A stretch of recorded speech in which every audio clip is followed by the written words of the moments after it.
having been exposed to music at a tender age, how do you keep growing as an artist? So having been exposed to music at a tender age, how do I keep growing as an artist? Well, I keep growing by applying myself. So as a musician, you can't have a favorite genre, unfortunately, because in the different genres, the instruments are the same, the skill is the same, and music is music. We only have 12 keys, and you can't have less or more of that. So in every genre, you're going to use those keys. So I will keep relevant by always listening to what's new, keeping up with the style and what's happening in the entertainment industry, listening to relevant people, and also referring to people of old. We tend to think that as young people we can offer something new to the world, and unfortunately, even as the Bible says, there's nothing new under the sun.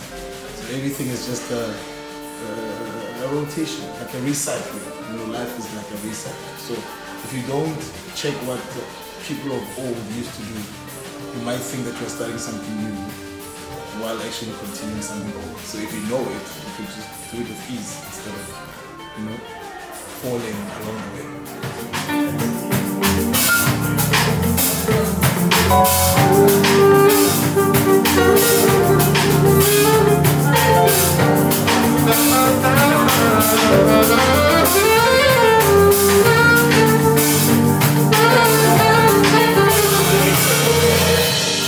How do you hold space for youth upliftment in your multifaceted pursuits? Say that again? How do you hold space for youth upliftment in your multifaceted pursuits? I don't think I quite get the question. Okay, let me, bro. Yeah. You're amazing. Okay. You don't Thank do you. one thing. Thank you. You're multifaceted. You go into this, you go into that, and as you told us before the interview began, you explained that you almost got a scholarship to study engineering. Yeah. So that's multifaceted. You're not good at one thing, you're good at multiple amounts of different things, right? Absolutely, yeah. So multifaceted. So how do you hold space for youth? How do you try and grow youth? How do you try and create upliftment for youth, Yeah. in your multifaceted pursuits? So like in everything you do, how do you try and uplift the youth? Okay. Basically? First of all, I'm just going to put it out there that I'm very silly. I actually understood the question from the first part. I just wanted to hear you go on to say, wow, man. I like the way you phrased the question. So I was fascinated to say, which angle is he coming from? But one thing I can really say is that I'm obsessed about being a role model. I feel like where we grow up and the kind of environments that we are exposed to when we're young, we are not exposed to very good traits. We're not exposed to very good people who are doing very good things, Every second or third person passing by has a cigarette smoking.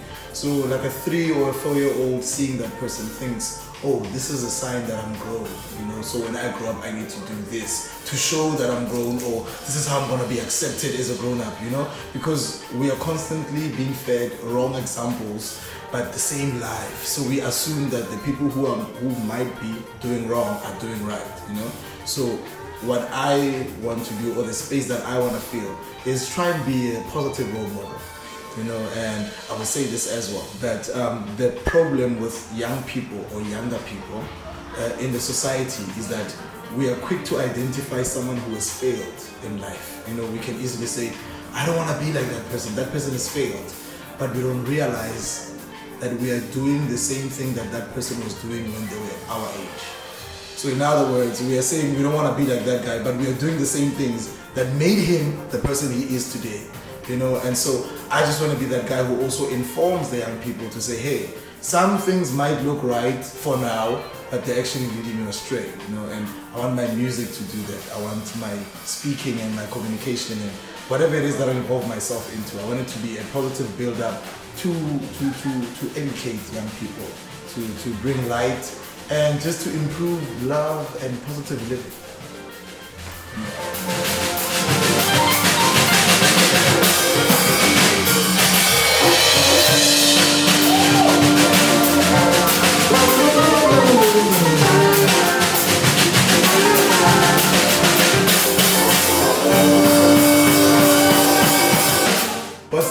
apart from other bands that I've played with is the people. You know, there are different people, and you know, from different people you feed off different energies. And you know, like for an example, if you're watching this and you're gonna see some of the clips of the performance, you realize that when we are in the moment, we all have to be in the moment. You know, if I'm in the moment and someone else is not, they can easily disturb me, and it can easily disturb the flow and the music and every other thing, you know. So the fact that we are able to all be in the moment at the same time is amazing for me. And the fact that we complement each other as musicians, you know.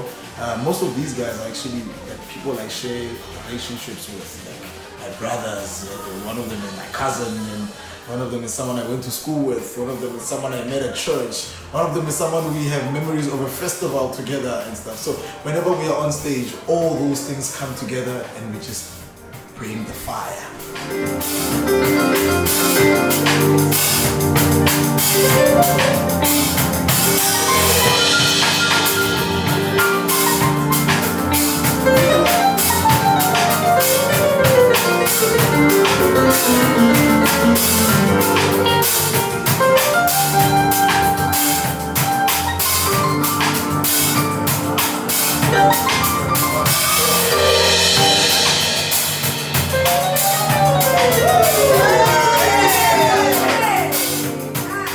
The fact that I realize that I'm not indispensable.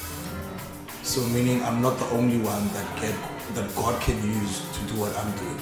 Or rather, I'm not the only one who's good at what I'm doing, you know? So that keeps me humble to say that if I don't do it, someone else could. So I shouldn't think I'm the only one and so mess up and just, you know, mislead people and stuff, you know? And also to respecting the fact that what you have is a gift from God.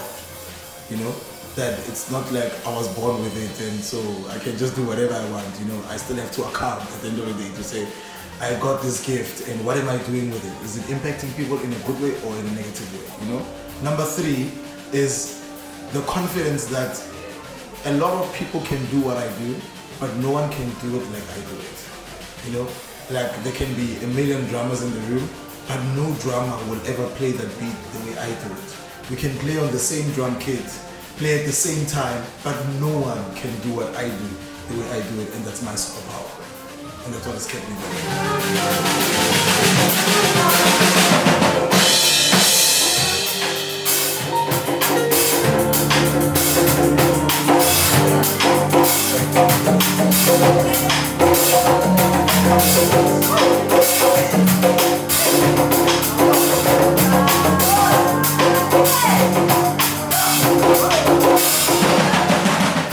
Very important, you are an original.